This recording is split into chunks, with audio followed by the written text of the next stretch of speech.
Assalamualaikum warahmatullahi wabarakatuh. Halo semuanya, kembali lagi di diskusi Sofwah Kelas bersama saya Nabila Sofwah, mahasiswa Universitas Terbuka dari Fakultas Keguruan dan Ilmu Pendidikan Program Studi Pendidikan Guru Sekolah Dasar. Hari ini kita akan diskusi santai tapi cukup berbobot, yaitu tentang dua kekuatan besar yang menjadikan peradaban manusia ini terus berkembang, yaitu filsafat ilmu dan pendidikan. Sebelum pembahasan melangkah lebih jauh, kita sepakati dulu satu hal. Filsafat ilmu itu bukan sekedar teori kuno yang berdebu di perpustakaan. Di dalam dunia pendidikan, filsafat ilmu bertindak sebagai pisau analisis yang super tajam. Kenapa disebut pisau?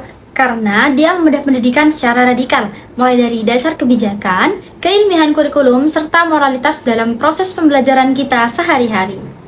Teman-teman pernah mikir nggak sih kenapa sistem belajar kita ini sering berubah-ubah? Kenapa juga kurikulum di sekolah itu sering ganti-ganti? Nah, kita akan menemukan jawaban itu semua di balik dua kekuatan besar ini. Kalau begitu, yuk kita langsung bahas.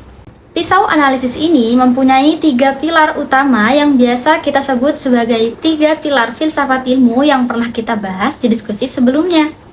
Pertama, ada ontologi. Sederhananya, ini bertanya soal apa sih hakikat pendidikan ilmu itu? Ontologi memperkuat eksistensi ilmu pendidikan sebagai disiplin ilmu mandiri yang tujuannya memanusiakan manusia. Yang kedua adalah epistemologi. Pertanyaannya, bagaimana cara kita tahu? Pilar ini menguji keilmiahan teori-teori belajar. Filsafat memastikan metode mengajar kita itu logis, ilmiah, dan bisa dipertanggungjawabkan secara akademis, bukan cuma mitos. Yang ketiga, aksiologi. Pertanyaannya, untuk apa ilmu itu digunakan? Ini bicara soal nilai moral dan etika. Aksiologi menjaga agar teknologi dan ilmu pendidikan tidak disalahgunakan, melainkan untuk kebaikan moral masyarakat. Lalu bagaimana hubungan timbal baliknya?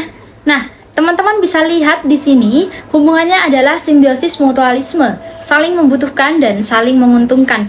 Di satu sisi, filsafat ilmu itu memberikan arah kompas teoretis dan rambu etis agar praktik pendidikan gak kehilangan arah.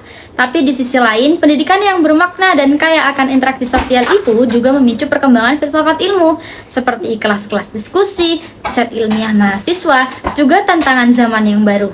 Dari itulah, lahirlah pemikiran-pemikiran filsafat baru yang lebih segar. Ibaratnya, roda ini terus berputar dan membuat keilmuan kita terus berkembang.